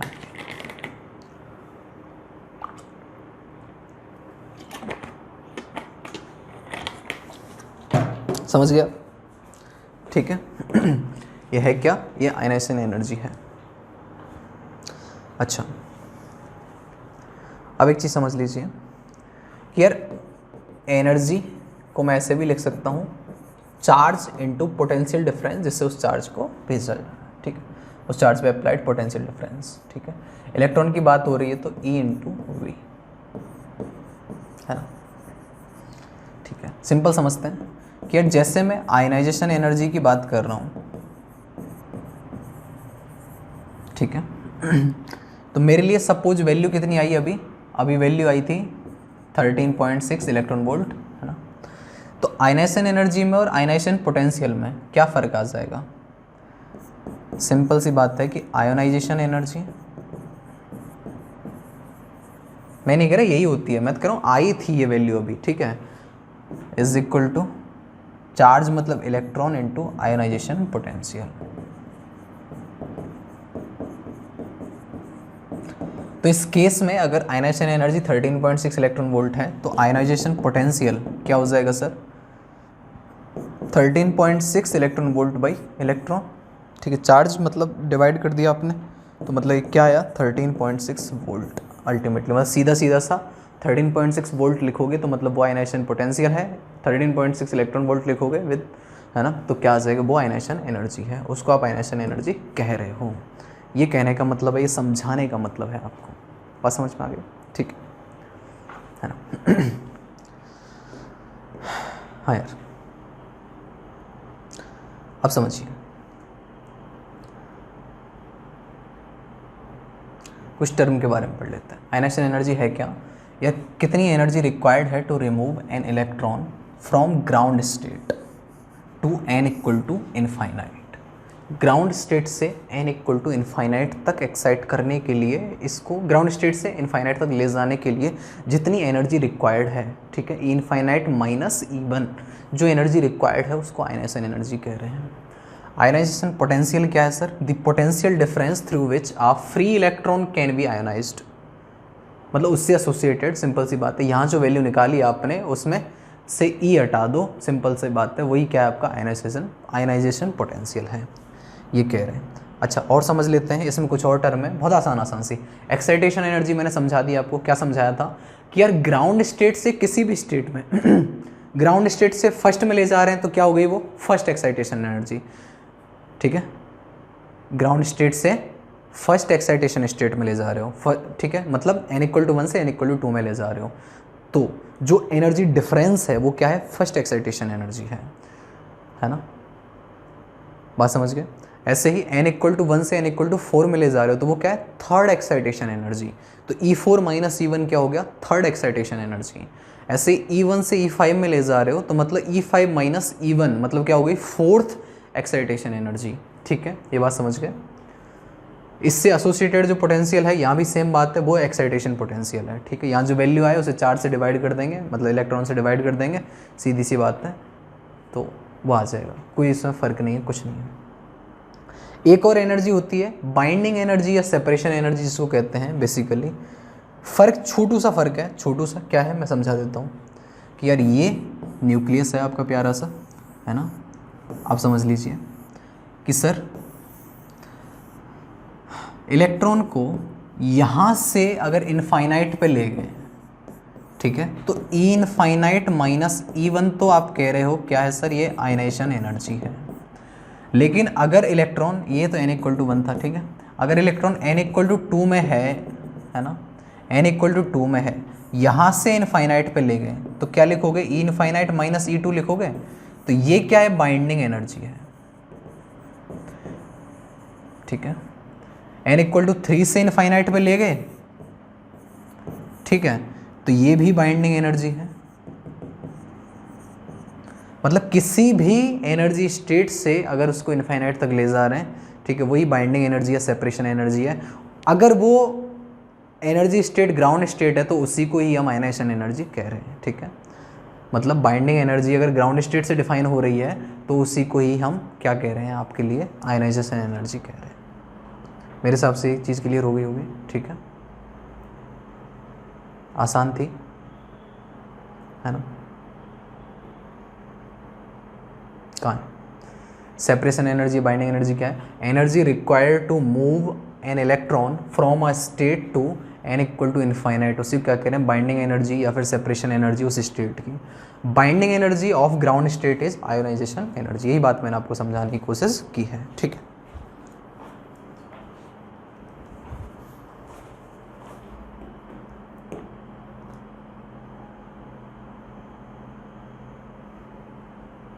जैसे ना कुछ क्वेश्चन ले लेते हैं यार, है ना, क्या क्वेश्चन पूछे हुए हैं आपसे, सिंपल सिंपल से आपके एग्जाम में आए हुए कुछ क्वेश्चन ले लेते हैं, है ना।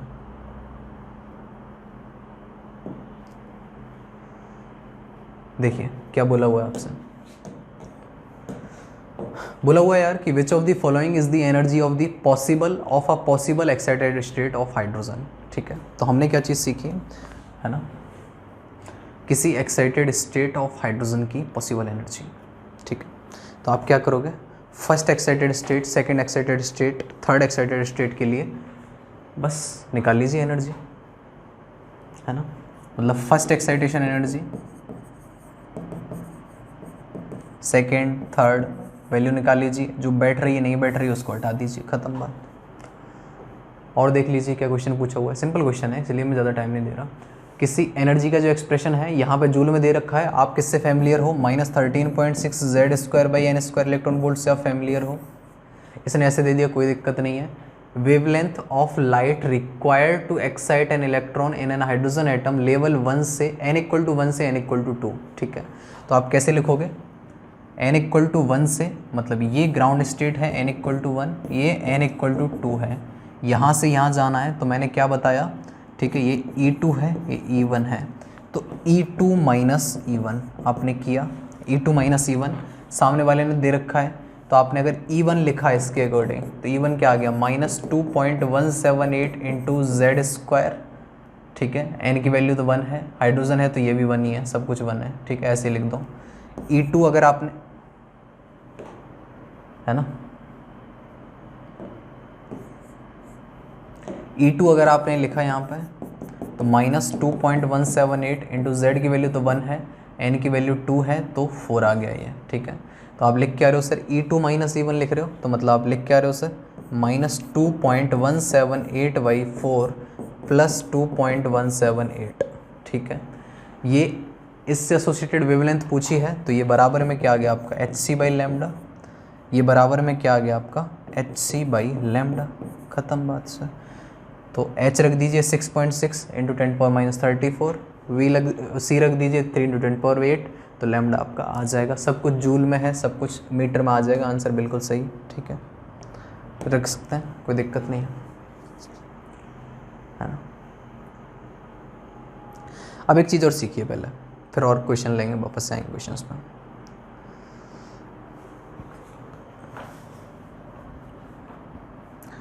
कि सर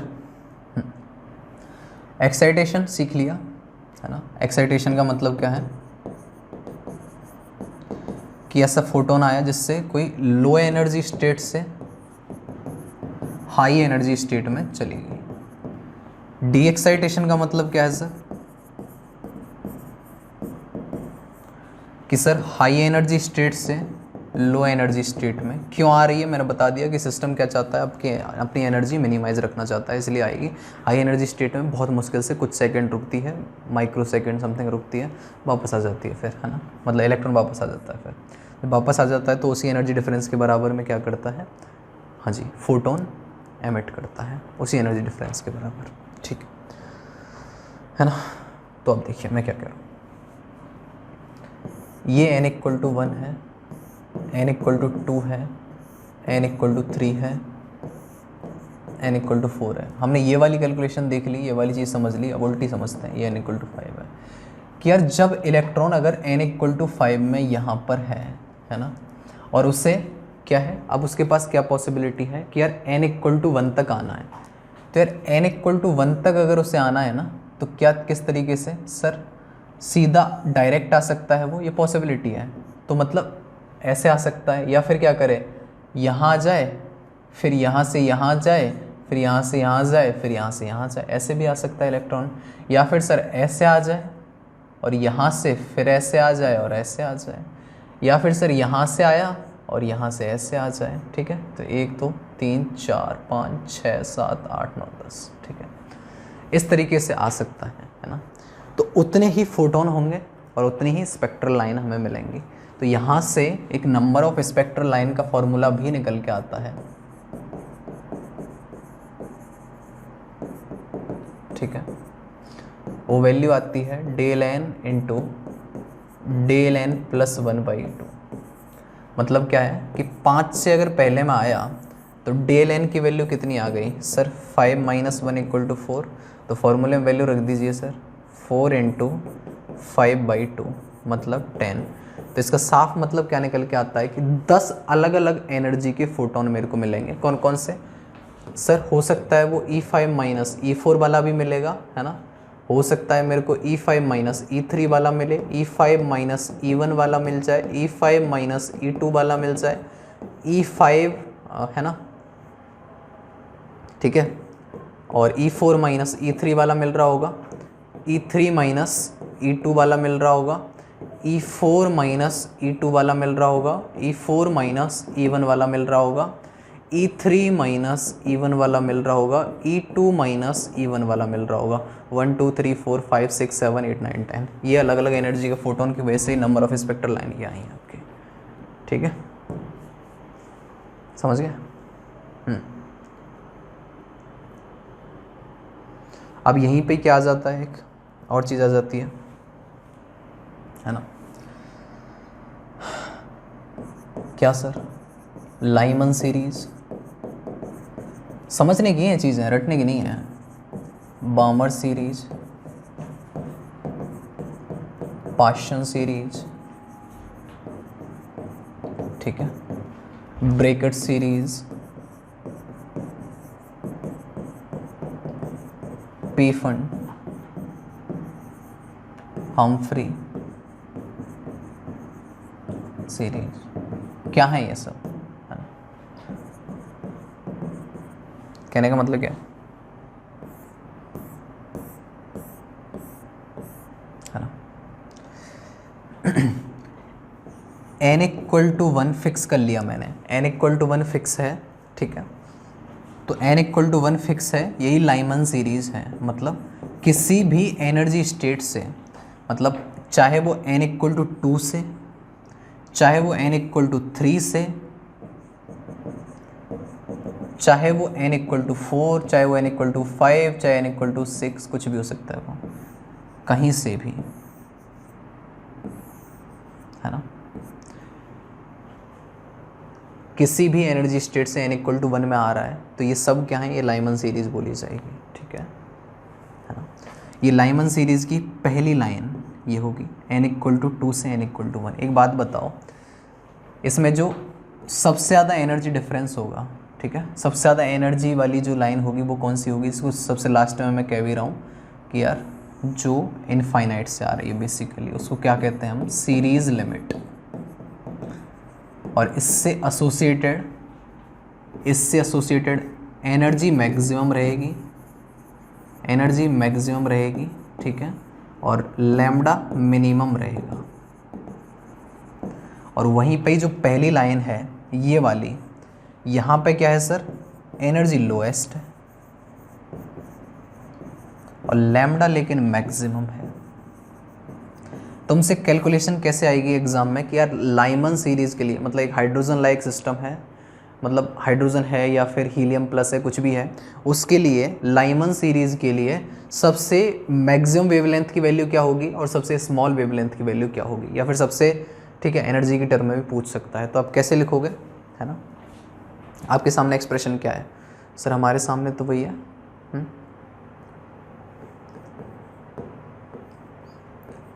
ये एक्सप्रेशन था आपके सामने, है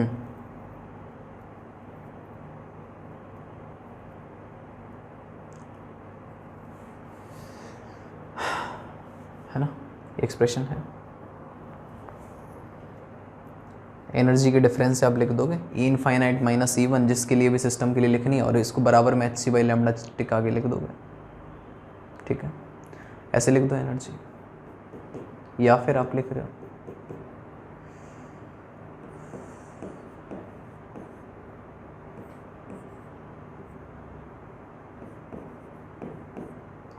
है ना, लैम्डा किस में, एंगस्ट्रॉम में रखते हैं शायद इसमें, ठीक है, ये कुछ वैल्यू आती है इलेक्ट्रॉन वोल्ट में ही आती है ना, किस में आती है वैल्यू, देख लेना एक बार, शायद यही वैल्यू आती है ना, इसको एक बार क्रॉस चेक कर लेना यार। तो क्या आ जाएगा, एनर्जी डिफरेंस लिखा, लैम्डा आ जाएगा आपका, एसोसिएटेड वेवलेंथ आ जाएगी, ठीक है। सेम ऐसे ही लाइमन के लिए, बामर के लिए, पाशन के लिए, अगर n इक्वल टू 2 में आ रही है, इसके लिए n इक्वल टू 2 है, अब किसी से भी आ रही है, n इक्वल टू 3 से आ रही है, 4 से आ रही है, 5 से आ रही है, 6 से आ रही है, सब से आ रही है, वो बामर सीरीज हो जाएगी। यहाँ पे n इक्वल टू 3 में आ रही है, किससे, है ना, n इक्वल टू 4, 5, 6, 7, ठीक है, इस तरीके से इनफाइनाइट किसी से वो इसमें आ रही है, वो पाशन सीरीज हो जाएगी। ऐसे ही n इक्वल टू 4 में आ रही है, n इक्वल टू 5, 6, 7, 8, 9, किसी से भी वो ब्रैकेट सीरीज हो जाएगी। ऐसे ही n इक्वल टू 5 में आ रही है, किससे, है ना, n इक्वल टू 6, 7, 8, इनसे, तो ये पी फंड सीरीज हो जाएगी। और ऐसे ही n इक्वल टू 6 में अगर आ रहा है इलेक्ट्रॉन वापस से, कहाँ से, n इक्वल टू 7, 8, 9, ठीक है, तो वो हम्फ्री सीरीज़ हो जाएगी। और इनके लिए अलग अलग सीरीज़ लिमिट कैलकुलेट करवाता है, ये सब कैलकुलेट करवाता है ना। लॉजिक समझ में आ गया, ठीक है, कैलकुलेशन तो हो ही जाएगी, वो टफ नहीं है, लॉजिक समझ में आना ज़रूरी है ना। तो बोर मॉडल की जो भी अंदर की सारी चीज़ें थी वो हमने मोर और लेस कवर कर ली, काफ़ी हद तक सारी चीज़ें हमने कवर कर ली। अब कुछ चीज़ें देखेंगे और कैलकुलेशन करेंगे, ठीक है, करते हैं, क्वेश्चन भी कर लेंगे और क्लियर हो जाएगा यार ना। अब जैसे मैं आपसे कहता हूँ क्या,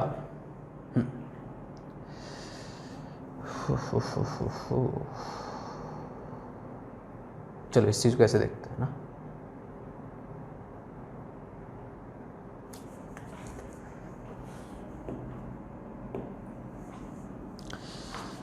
मैं आपसे पूछ रहा हूँ कि यार एक चीज़ बताओ कि वेवलेंथ, मैं कह रहा हूँ फॉर हाइड्रोजन, ठीक है, हाइड्रोजन फिक्स कर दिया मैंने, wavelength of first line of Paschen, Lyman की ले लेते हैं, लाइमन सीरीज, ठीक है, ये मैं कह रहा हूँ आपसे।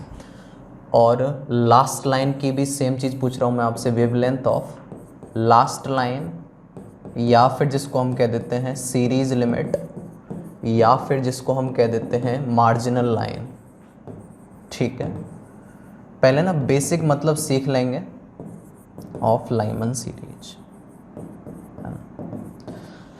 सिंपल तरीका मैं बता देता हूँ आपको। क्या है सर, फर्स्ट लाइन बोला जा रहा है मतलब 2 से 1 में आ रहा है, 2 से 1 में आ रहा है मतलब सिंपल सी बात है, इससे रिलेटेड एनर्जी में E2 माइनस E1 लिख सकता हूँ। ठीक है, हाइड्रोजन के लिए मैंने E2 लिखा सर, है ना। मैं क्या लिख सकता हूँ, E2 माइनस E1, है ना, मतलब -13.6 Z² बाई N² रहता है, Z1 है, तो ये वैल्यू कितनी आ गई, -3.4 -13.6, तो ये वैल्यू आ गई सर 10.2 इलेक्ट्रॉन वोल्ट। ठीक है, ये क्या आ गई हमारी यार, ये एनर्जी आ गई चेंज। जब मैं फर्स्ट लाइन के रिगार्डिंग एनर्जी की बात कर रहा हूँ, ये एनर्जी आ गई। तो अब ये चीज़ समझ लो कि वेवलेंथ में और एनर्जी में क्या फॉर्मूला है ना। ठीक है, और यहीं पे ही मैं ऐसे कैसे लिख सकता हूँ, वेवलेंथ में और एनर्जी में क्या फॉर्मूला आप लिखते हैं सर, इक्वल टू, हाँ जी, एक फॉर्मूला लिखा था ना हमने 12,400 कुछ, ठीक है, 400 या 420 इस तरीके से, नीचे लैम्डा इन एंगस्ट्रॉम, और यहाँ पे ये जो एनर्जी है ये किस में है आपकी, इलेक्ट्रॉन वोल्ट में। ठीक है, अब यार ये वैल्यू कितनी है इलेक्ट्रॉन वोल्ट में, 10.2 है, तो 10.2 electron volt is equal to 12,400 बटे लैम्डा इन एंगस्ट्रॉम, ये इलेक्ट्रॉन वोल्ट आ गया। तो लैम्डा अगर एंगस्ट्रॉम में निकालना है आपको तो वैल्यू आ जाएगी 12,400 बटे 10.2। ठीक है, ये वैल्यू यहाँ से आ गई, तो लैम्डा एंगस्ट्रॉम में यहाँ से साफ साफ आ गया आपका, है ना। तो ये वैल्यू आ गई निकल के। ठीक है, ऐसे ही आपसे लास्ट लाइन की पूछी, लास्ट लाइन मतलब आप क्या कह रहे हो sir, E infinite minus E1। ठीक है जी, तो यहाँ वैल्यू कितनी आ गई आपकी 13.6 इलेक्ट्रॉन वोल्ट आ गई, है ना। तो इसको भी सेम, तो लैम्डा इन एंगस्ट्रॉम यहाँ से आ गया सर 12,400 या, ठीक है, के नीचे ये वैल्यू पुट कर दी 13.6, तो ये वैल्यू कितनी दिख रही है आपको, ये लगभग 911 एंगस्ट्रॉम के आसपास आती है ना। और ये वैल्यू कितनी आ रही है आपकी, देख लीजिए यार थोड़ा सा, है ना, 1100 या 1200 के आसपास समथिंग आ जाती है। ठीक है, इतनी एंगस्ट्रॉम के आसपास, है ना, लगभग इतनी वैल्यू आ जाएगी।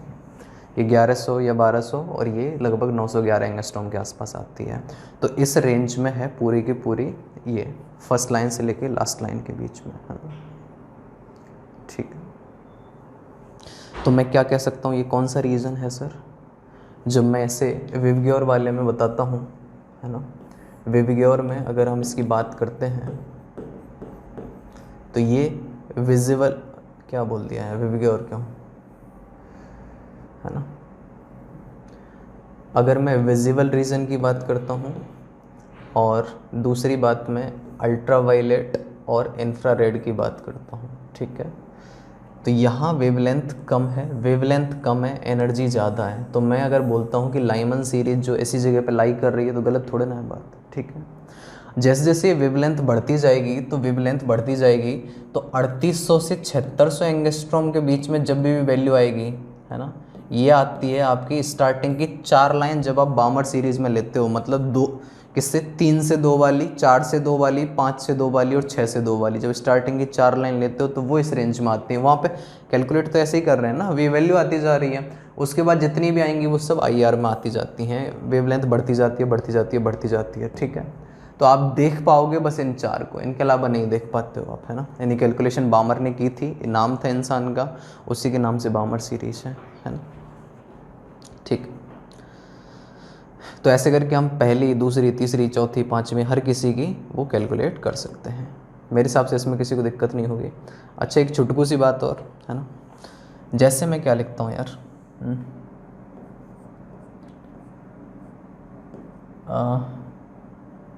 सपोज E2 माइनस E1 लिख रहा हूँ, तो मैं क्या लिख रहा हूँ, -13.6 Z² by N2² minus -13.6 Z² by N1² electron volt, ऐसे ही तो लिखूँगा। तो मैं ऐसे लिख सकता हूँ ना कि 13.6 Z², है ना, मतलब 13.6 1/N1² minus 1/N2² into Z² electron volt is equal to delta E, है ना। ठीक है, बात समझ में आ गई, है ना, डेल्टा E। यार मैंने एक चीज़ सीखी, क्या सीखी, मैंने एक बात बोली आपसे कि RH की जो वैल्यू है वो 13.6 के बराबर थी, RH की वैल्यू, है ना, ठीक है, 13.6 इलेक्ट्रॉन वोल्ट के, है ना, RH की वैल्यू इसके बराबर थी। तो यार एक बात बता दो, यहाँ से मैं क्या ऐसा लिख सकता हूँ कि ये RH के बराबर है, delta E is equal to RH 1/n1 square minus 1/n2 square, ठीक है। तो डेल्टा E मैं क्या लिख सकता हूँ, HC/लैम्डा के बराबर लिख सकता हूँ, है ना, HC/लैम्डा के बराबर लिख सकता हूँ, ठीक है। तो HC से HC कैंसिल आउट कर दिया, तो यहाँ से क्या आ गया सर, ये 1/लैम्डा या फिर वेव नंबर हम इसको लिख देते हैं, ये है क्या, ये वेव नंबर है सर, ये बराबर हो गया आपका R 1/n1 square, Z square तो चल ही रहा है सब जगह पे, है ना, minus 1/n2 square into Z square. तो ये और एक एक्सप्रेशन निकल के आ गया रेडवर कांस्टेंट की टर्म में, ठीक है। अगर चीज़ें समझी हुई हैं तो ये कुछ रटने की ज़रूरत नहीं पड़ेगी, हम बहुत आराम से लिख लेंगे इनको, है ना। तो ये बात है यार। चलिए जी कुछ और देख लेते हैं कुछ चीज़ें। जैसे क्वेश्चन आपको दे रखा है, radius of second Bohr orbit for hydrogen atom. आप सीधी सी वैल्यू लिखते हो सर। फर्स्ट बोर ऑर्बिट की क्या बताई थी आपको, 0.529, ये पहले की है, इंटू n²/z एंगस्ट्रॉम आप लिखते हो। हाइड्रोजन के लिए Z1 है, सेकेंड के लिए N2 है, तो 0.529 इंटू 4 एंगस्ट्रॉम, ये वैल्यू आ जाएगी आपकी। सर क्या कहा है आपसे, बोला हुआ है कि for emission line of hydrogen spectrum n = 8 to n, मतलब ये इससे इसमें जा रहे हैं, 8 से इसमें जा रहे हैं, ठीक है। तो E2 - E1 मैं लिखता हूँ सर, है ना। तो मैं क्या लिख दूंगा यहाँ से सर, 13.6, है ना, 1/, ये फाइनल है, ये इनिशियल है, ये फाइनल है, 1/n1 मतलब 8 स्क्वायर माइनस 1/n स्क्वायर, ठीक है। ये बात लिख जाएगी यहाँ पर। या फिर हम इसे R की टर्म में लिखना चाहें तो R की टर्म में इस तरीके से लिख देंगे, रेडवर कांस्टेंट की टर्म में, ठीक है, इंटू Z स्क्वायर। हाइड्रोजन के लिए बात कर रहे हैं तो Z1 है ही, ये बराबर क्या आ गया, 1/लैम्डा के। ये एक्सप्रेशन आपके सामने है, ठीक है। R या फिर रेडवर कांस्टेंट बेसिकली, है ना, क्लियर है बात। तो यहाँ से क्या आ गया सर, 1/लैम्डा या वेव नंबर, इसको प्लॉट किया है 1/n स्क्वायर के। तो इसमें क्या बोल रहा है कि यार इंटरसेप्ट क्या आ जाएगी, देख लीजिए आपके सामने इंटरसेप्ट है, ठीक है। प्लॉट ही तो करना है, y = mx + c वाला ग्राफ है आपके सामने, यह है क्या अपने आप में, y = mx + c ही तो है, ये इसके बारे में पूछ रहा है बस, मतलब इंटरसेप्ट मतलब इसके बारे में, है ना। लीनियर तो है ही, लीनियर की तो कोई झंझट ही नहीं है। मैं हिंट दे रहा हूँ इन क्वेश्चंस के, ये कैसे करने हैं। The ratio of the shortest wavelength of 2 spectral series of hydrogen spectrum is found to be about 9, ठीक है। तो पहले ध्यान से समझो, बोला हुआ है the ratio of the shortest wavelength, मतलब लास्ट लिमिट की बात कर रहे हैं, लास्ट लिमिट मतलब ई इनफाइनाइट से ही हम बात कर रहे हैं, ठीक है ना। ऑफ 2 स्पेक्ट्रल सीरीज, हमें नहीं पता ये E1 है E2 है, तो मैंने बोल दिया EN, ठीक है, एक लाइन ये हो गई, और दूसरी हो गई इनफाइनाइट से EN डैश। मेरे को नहीं पता N क्या है, कौन सी लाइन की बात कर रहे हैं, मेरे को नहीं पता, लेकिन बोला है शॉर्टेस्ट वेवलेंथ मतलब सबसे ज़्यादा एनर्जी, मैक्सिमम एनर्जी वाला, तो मतलब इसका ये ट्रांजेक्शन की बात कर रहे हैं, ठीक है। तो इनका रेशियो 9 मिला है, तो ये कौन सी हो सकती हैं, इनका रेशियो 9 मिला है, मेरे को नहीं पता कौन सी है, मैंने देखने की कोशिश करी। तो यार ये वैल्यू क्या आ गई सर, हाँ जी हाइड्रोजन ही है दोनों केस में, क्या बिल्कुल हाइड्रोजन है दोनों केस में, तो मैं रिलेशन लिख सकता हूँ, है ना। क्या आ गया यहाँ से, क्या फॉर्मूला रहता है सर हमारे पास में, 1/लैम्डा या फिर सिंपल डेल्टा ई वाला ही लगा देते हैं, ठीक है। वो क्या आ गया आपका 13.6, 1/n1 square minus 1/n2 square, ठीक है। n2 तो इनफाइनाइट है, ये टर्म तो वैसे ही ख़त्म है ना। और ये भी सेम, z² तो 1 ही है, कोई लेना देना नहीं है इसका, तो रेशियो की टर्म में 13.6 1/n1 की जगह पे n² लिख लो इसे, है ना। यहाँ पे n² और यहाँ पे n-², और यहाँ पे z² इलेक्ट्रॉन वोल्ट, ठीक है। रेशियो की टर्म में बस आपको बात करनी है ना। ये सब खत्म, तो यहाँ से क्या आ गया सर, n-² ये जो वैल्यू है ये निकल के, ये वैल्यू सामने वाले ने 9 दे रखी है, ठीक है। ये रेशियो 9 आना चाहिए। तो यार अगर ये 6 हुई तो 6 की पावर 2 36 हो गई, और ये 2 हुई 2 की पावर 2 4, तो 36/4 9 आ रहा होगा आपका, है ना, ठीक है। इस तरीके से, या फिर हो सकता है यार ये 3 हुआ और ये 1 हुआ तो भी ये रेशियो 9 आ सकता है। तो वो कॉम्बिनेशन हमें देखना है कौन से हमारे फॉर्मूले को सेटिस्फाई कर रहे हैं, बस समझ गए। रेशियो 9 आना चाहिए, सामने वाले ने बोला हुआ है, लिख देंगे ऐसे ही करके।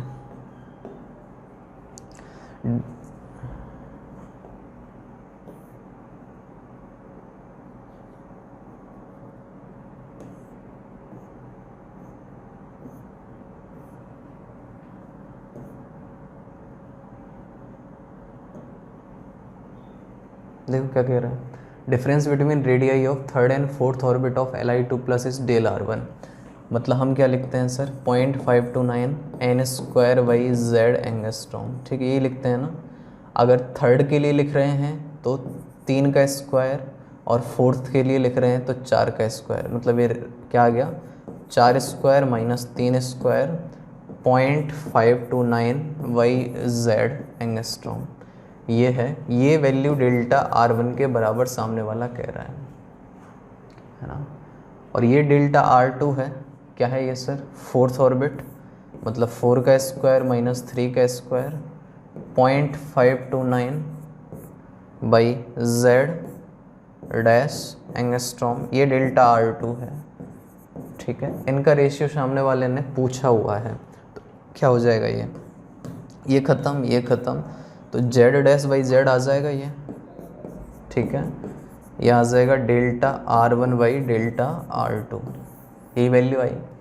तो पहले वाले में लिथियम, पहले वाले में ये जो लिया हुआ है R1, ये लिथियम है और ये हीलियम है। हीलियम ऊपर चला गया, ये हीलियम है, तो हीलियम तो 2 आ गया, लिथियम 3 आ गया, ठीक है। ऐसे करके क्वेश्चन बहुत आसान है, ये टफ बिल्कुल नहीं है ना। क्वेश्चन पढ़ लीजिए, बोला हुआ है आपसे,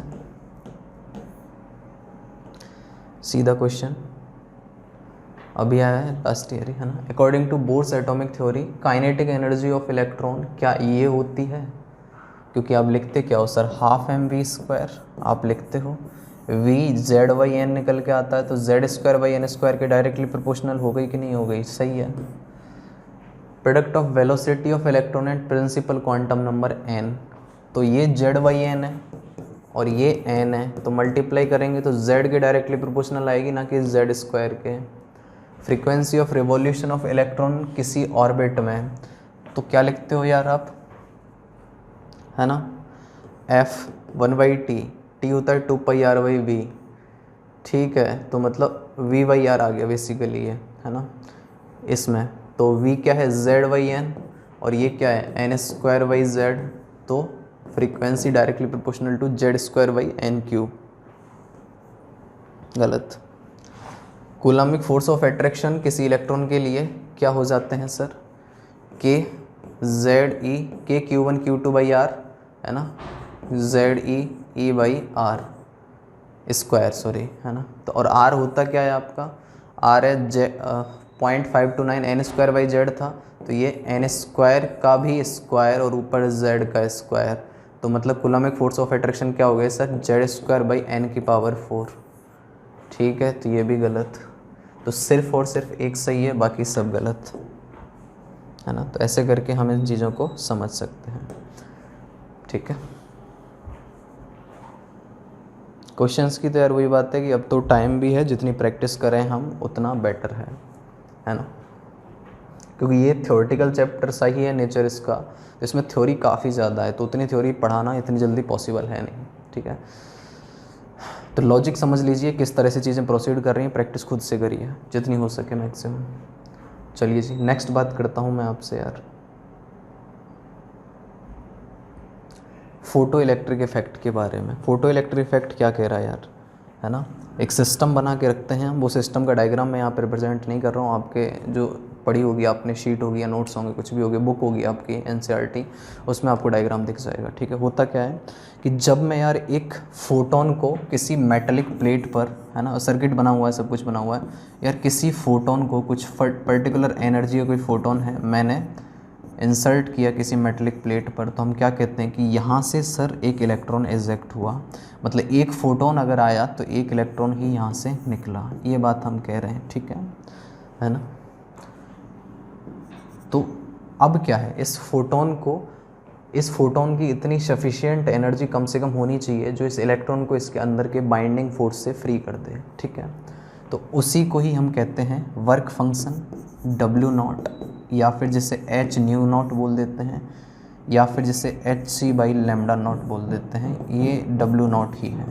तो ये वो मिनिमम वैल्यू है एनर्जी की जो उस फोटोन के पास होनी चाहिए इस इलेक्ट्रॉन को निकालने के लिए कम से कम, ठीक है, समझ रहे हो आप, मतलब कम से कम इतनी मिली तो ये निकल गया, इससे ज़्यादा है वो बोनस है, इससे कम में इलेक्ट्रॉन नहीं निकलेगा इससे बाहर, इससे ज़्यादा अगर मिल गई, सपोज ज़्यादा मिल गई तो क्या होगा, ये इलेक्ट्रॉन यहाँ से, मतलब अगर इतनी मिलती है तो इलेक्ट्रॉन जस्ट निकला, अगर इससे ज़्यादा मिली तो निकला और शान से निकला, मतलब कुछ एनर्जी के साथ, काइनेटिक एनर्जी के साथ बेसिकली निकला, ठीक है।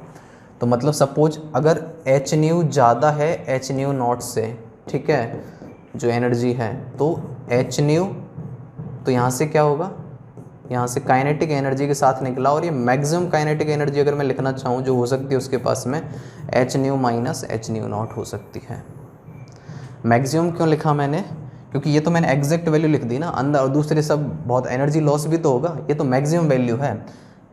हो सकता है कि जो काइनेटिक एनर्जी यहाँ से मिले हमें प्रैक्टिकली तो वो कम भी हो, है ना, किससे, H nu minus h nu not से, ये भी पॉसिबल है, आराम से ऐसा होता है, एनर्जी लॉस हो जाए, ये तो मैक्सिमम है इसीलिए मैंने यहाँ पे मैक्सिमम लिखा, ठीक है, बात समझ गए आप, है ना। तो इस इफेक्ट को क्या कहते हैं हम, फोटो इलेक्ट्रिक इफेक्ट कहते हैं, और जो यहाँ से इलेक्ट्रॉन निकला उसको फोटो इलेक्ट्रॉन हम बोलते हैं, ठीक है। कुछ और बात इसकी कर लेते हैं, क्या कह रहे हैं, कुछ ऑब्जर्वेशन हमें मिली कि यार कोई टाइम लैग नहीं है, जब वो फोटोन आया, हिट किया और तुरंत वहाँ से इलेक्ट्रॉन निकला उस बात में, ठीक है। नंबर ऑफ फोटो इलेक्ट्रॉन की जो नंबरिंग है वो डिपेंड करती है इंटेंसिटी ऑफ लाइट पर, लेकिन काइनेटिक एनर्जी डिपेंड करती है एनर्जी ऑफ फोटोन पर, ना कि इंटेंसिटी पर, ठीक है, बात समझ में आ गई।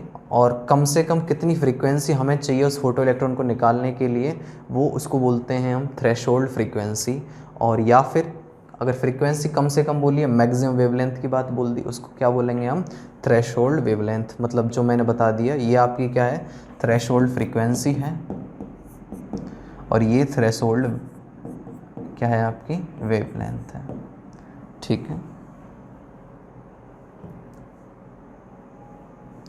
मैं कह रहा हूँ अगर चीज़ें समझ लोगे ना, इस लेक्चर को 2 बार 3 बार रिवाइज कर लोगे, एक बार में जिनको नहीं समझ में आ रहा है और जिन्होंने पढ़ा हुआ होगा पूरे साल, एक बार में समझ उसको नहीं आएगा जिसने कुछ नहीं पढ़ा है, ठीक है, और जिसने पढ़ लिया है 1-2 बार पढ़ा हुआ है वो बहुत अच्छे से कैच करेगा, है ना, और समझ के कैच कर लेगा सारा और कोई भी क्वेश्चन बना देगा वो, ठीक है। वर्क फंक्शन किस पर डिपेंड करेगा सर, वो डिपेंड करेगा आपका जो मेटल है उसका नेचर कैसा है, उसमें से इलेक्ट्रॉन आराम से निकल रहा है नहीं निकल रहा है, उस बात पे डिपेंड करेगा, है ना। और क्या कह रहा हूँ मैं, if energy of photon is more than that of work function of metal then rest energy of photon will be converted into kinetic energy of electron, ठीक है, ये बात बोली मैंने। एक फोटोन एक इलेक्ट्रॉन को निकालेगा, मैटर नहीं करता कितनी भी एनर्जी का वो आ रहा है। Practically kinetic energy of electron can be less than H nu minus h nu not, यही बात मैंने आपको बताई है, प्रैक्टिकली कम होती है, ठीक है, वो मैक्सिमम है जो आपको बताई है ना। Kinetic energy maximum. अच्छा, दूसरी बात, काइनेटिक एनर्जी जो है वो डिपेंड किस पे करती है sir? Depends on, kinetic energy की मैं अगर बात करता हूँ आपसे, ये किस पे डिपेंड करती है? हाँ जी, ये डिपेंड करती है आपकी एनर्जी ऑफ फोटोन, है ना कि ना कि किस पे, आपकी इंटेंसिटी ऑफ फोटोन पर डिपेंड नहीं करती, इस पर डिपेंड नहीं करती काइनेटिक एनर्जी, ठीक है, इस पर डिपेंड करती है, इस पर डिपेंड नहीं करती। बात समझ गए? तो इसमें क्वेश्चन बहुत आराम से, बहुत सिंपल सा फॉर्मूला बेस्ड क्वेश्चन आता है, जहाँ पे ये वाला फॉर्मूला जो मैंने बताया आपको ये इस्तेमाल हो रहा होता है, h nu minus h nu naught is equal to kinetic energy maximum, ठीक है, या फिर h nu minus W naught work function है is equal to kinetic energy maximum, किसी भी तरीके से हो सकता है, ये फॉर्मूला इस्तेमाल करना है। सामने वाले ने इसकी वैल्यू दे दी, ये वैल्यू दे दी, ख़त्म बात, ये पूछ रहा है, या ये दे दिया, ये दे दिया, ये पूछ रहा है, तो अब क्या, ये तो बच्चों वाले सवाल हो गए ना। एक फॉर्मूला याद है, तीन वेरिएबल हैं, उसमें 3 अननोन है बेसिकली, 2 दे दिए, एक पूछ रहा है, तो क्या करें? ठीक है,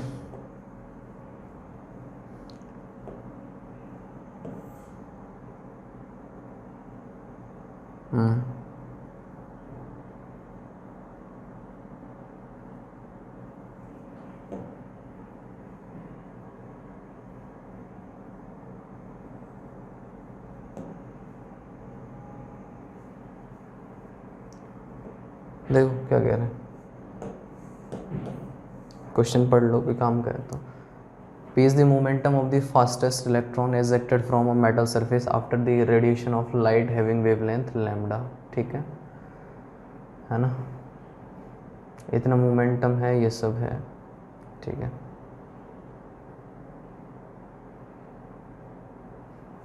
इसमें आ रही है थोड़ा सा डी ब्रोगली का आ गया, वो बाद में पढ़ेंगे अपन, है ना, उसका बच्चा हुआ।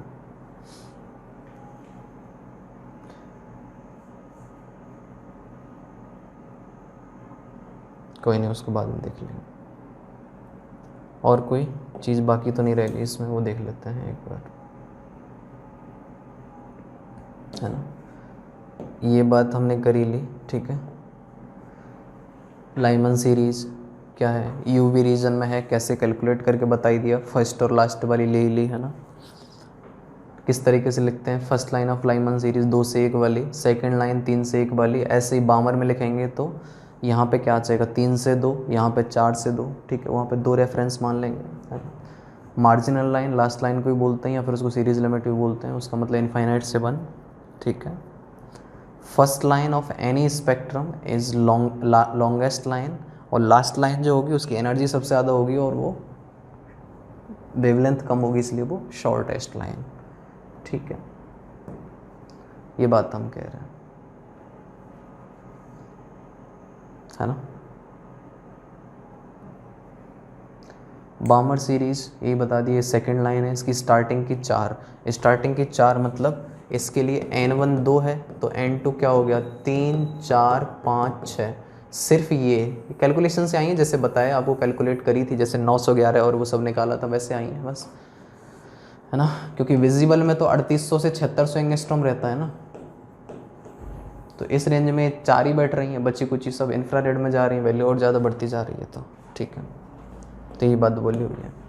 तो इसमें कोई गणित, मतलब वो कोई ऐसे खतरनाक टाइप, कोई ऐसे रॉकेट साइंस थोड़ी है, सिंपल मैथ है, इसमें क्या है ना, वैल्यू आ रही है तो वो उस रीजन में है, नहीं है तो नहीं है, ऐसी पाशन या IR में पहुँच गई, ठीक है। हाइड्रोजन के लिए बात कर रहे हैं, हाइड्रोजन के रेफरेंस में सारी की सारी बातें की जा रही हैं दरअसल,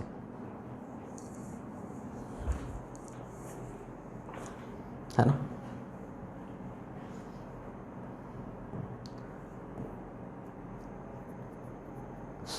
अब बेसिकली हल्का सा हम डी ब्रोगली के बारे में देखेंगे, उसके बाद में हम बात करेंगे हाइजेनबर्ग अनसर्टेनिटी प्रिंसिपल, ठीक है, और इलेक्ट्रॉनिक कॉन्फ़िगरेशन, क्वांटम नंबर्स और ऑर्बिटल डायग्राम, इनके बारे में बात करेंगे, ठीक है ना। ज़्यादातर तो हम क्वांटम नंबर और ऑर्बिटल डायग्राम को ज़्यादा फोकस करेंगे, बाकी चीज़ों को थोड़ा कम फोकस करेंगे। ठीक है, चलिए जी।